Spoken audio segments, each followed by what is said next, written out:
Right, Shalom Akim. I want to first off and foremost give all praises, honor, and glory to Yahweh, Bahashem, Yahweh Shai, Bahashem, Rakakwadash, double honors to the elders and apostles, great millstone and Ruel, and much peace, safety, and blessings to the hopefully elect throughout the four winds, pushing this truth in sincerity and diligence. All right, it's Brother Lord Yah from the great millstone, Lake Charles, Louisiana, Count, coming back again with another quick lesson. And as always, Lord, will it be edifying to the elect, all right? Because that's who we bring these great tidings forth to, all right? Just the elect, because only the elect is actually going to take heed to the hearings of the law, the statutes, the commandments, and the righteous ways of Yahweh Shem Yahushua, all right? So without further ado, I'm going to jump right into it, just basically going into a quick lesson on how people are still trusting in oppression. All right, likewise in the former times. All right, going into Antiochus. All right, so this is First Maccabees, the first chapter, and verse 10. I'm gonna jump around. It says, and there came. This is once he came into power. It says, and there came out of them a wicked root, Antiochus, surnamed Epiphanes, son of Antiochus the king, who had been an hostage at Rome. And he reigned in the 137th year of the kingdom of the Greeks. All right.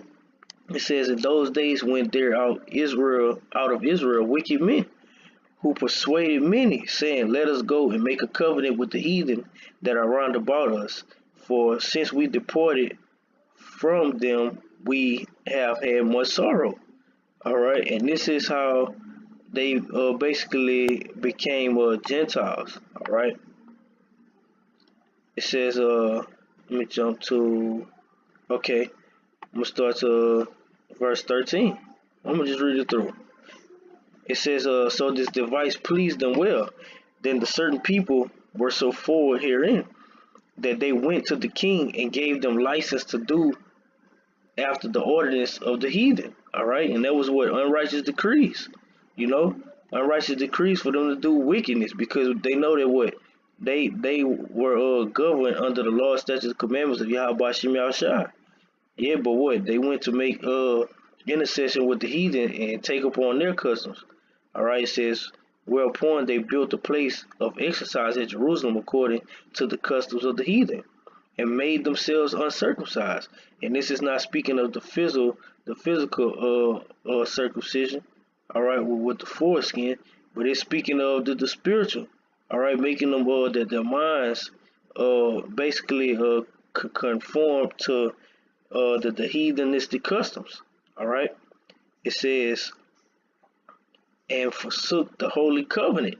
So that's how they became uncircumcised, by forsaking the holy covenant that Yahweh Shem Yahushua set up.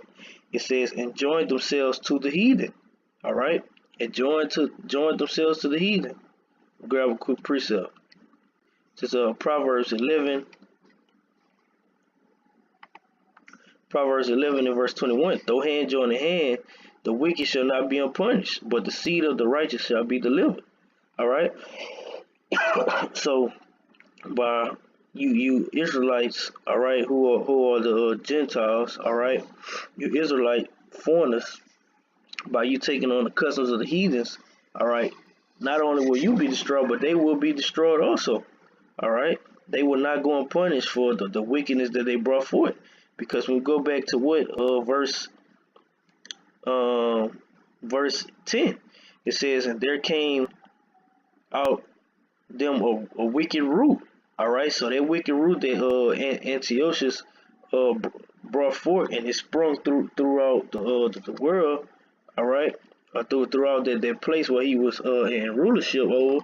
Okay, what the people took on those customs, and they became wicked just like he was, because he didn't set up any righteous orders. All right, they were all contrary towards the righteousness of Yahweh Shem Yahushua.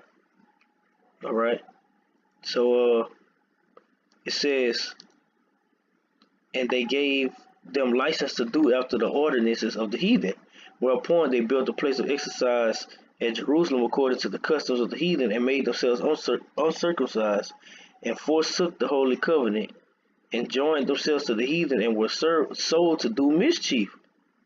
to do wicked deeds. All right.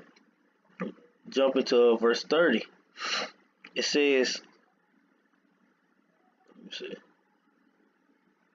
I'm gonna start at 29. And after 2 years fully expired, the king sent his chief collector of tribute unto the cities of Judah, and came unto Jerusalem with a great multitude, and he spake words unto them, but it was all deceit. All right, and that's Lord willing. That's what I'm title this lesson. Hey, you can't give Esau the benefit of the doubt. All right, because what they will trample over you. They will get over you. That's the mindset of these heathens, and we have a counsel that way from the beginnings of time. All right, with Cain and Abel. All right. Well, Esau was saying, "Hey, I'm gonna slay my brother," and that is still naturally embedded in them, and that's why you have Edomites hate us till this day. All right. It all goes back to that birthright. But the main point was, man, you can't give Esau the benefit of the doubt. All right. It says, "For when they had given him credits, all right, and what gave him the benefit of the doubt, actually putting their trust in him." All right, it says he fell suddenly upon the city and smote it very sore and destroyed much people of Israel. And likewise today, these things are going to be put into effect. To effect, you have Jake, you so-called Negroes, Latinos, and natives in the ghettos and the the broken up neighborhoods, and what they're totally trusting in Esau as far as the food stamp system, the WIC, all these benefits that Esau pushed forth. All right, and they're continuously eating of the table of Esau. They're eating of the table of Esau rather than taking heed to the men of the Lord that's given the spirit of Yahweh Shemel Shah, which is the word. Okay, so these people is basically gonna get caught up in a trap. All right, caught up in the trap. It says, "And destroyed much people of Israel. And when he had taken the spoils of the city, he set it on fire and pulled down the houses of the walls thereof on every side." All right. But the women and children took they captive and possessed the cattle.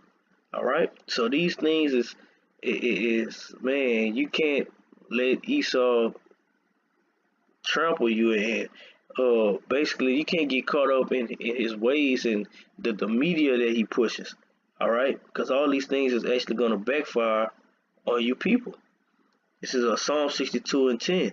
Trust not in oppression, because everything that Esau brings forth is to oppress you, no matter how good it may look. All right, it's all going to backfire in the end. All right, likewise you have the ability to order food from home. That's going to backfire when there's no food to eat. All right, and you people don't work out. You people don't fast. These things will backfire and have you destroyed. It says, and that's why when we go to Micah 2:10, it says, "Arise ye and depart." This place it will destroy you with the sword of destruction. All right. It says, "And become not vain in robbery. If riches increase, set not your heart upon them." All right. Although we are in captivity, yeah. Like the scripture saying, and everything we do, we push and strive for the masters. All right, but what if riches increase, set not your heart upon them, because what they won't deliver you in that time to come. All right, Esau's current currency system will fall. All right, the only thing that's going to keep you stable is the wisdom, knowledge, and understanding of the scriptures. All right, this is Psalms, Isaiah chapter 30 and verse 12. It says, "Wherefore thus said the Holy One of Israel, because ye despise the word, and trust in oppression and perverseness, and stare thereupon, therefore this iniquity shall be to you as a breach, ready to fall, swinging out in a high wall, whose breaking coming instantly, and that whose breaking coming suddenly at an instant." Man, when this place catches the hell that's to come. All right, when you have these stormtroopers breaking in houses, man, gathering people up, putting the masses of people to death. All right, you don't want to be a part of that, being that you took heed to them rather than taking heed to Yahweh Shemel Shah. It's like we push it. This is prophecy. These things will happen. And man, these people will be caught off guard. That's why the scriptures tell you that, hey, the day of the Lord is gonna come as a thief in the night. All right, because you people are constantly being comfortable in a stagnant place. You know, this is Isaiah chapter 31. Most of them that go down to Egypt for help and stay on horses and trust in chariots because there are many.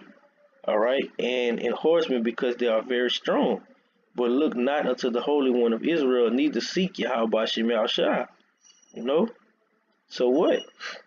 You going and setting your affections on things in his life and trusting in Esau because he's giving out deceptive benefits that's only going to help you for a period of time, man. You're gonna be like that branch that's gonna be broken off, you know, and you won't be able to level back up. You know, you won't be able to recover from that, being that you didn't take heed. All right.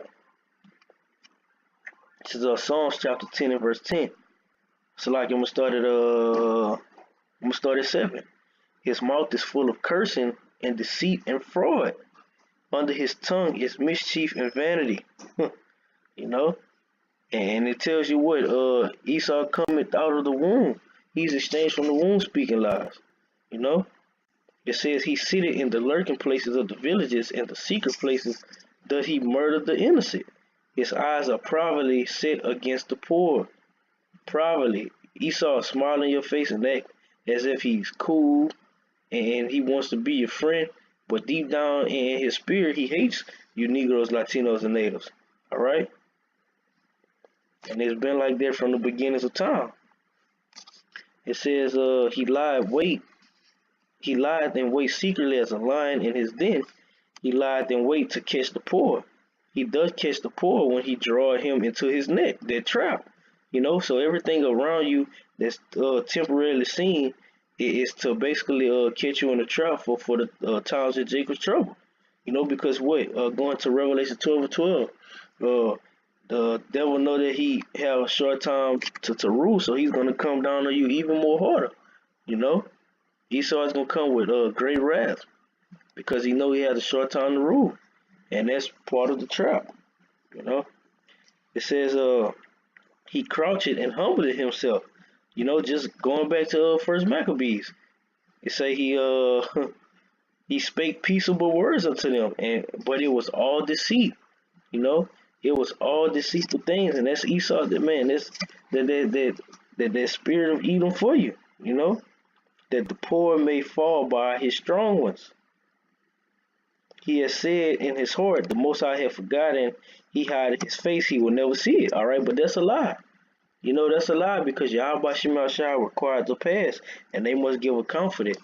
All right, but on our hand, it is better for Jake to take heed rather than to keep on giving heed to these heathens. All right, because you will be caught in that trap if you give Esau the benefit of doubt. All right, this is Proverbs 30 and 8. It says, "Remove far from me vanity and lies. Give me neither poverty nor riches. Feed me with food convenient for me, lest I be full and deny thee and say, who is the Lord? Or at least I be poor and steal and take the name of my power in vain." All right. So what, man? It will behoove you to take heed to Yahweh Bashem Yahushua. You know, it will it will, man, benefit you in, man, way better than the things to be accountable and be a part of or partake of the destruction of this place. You know.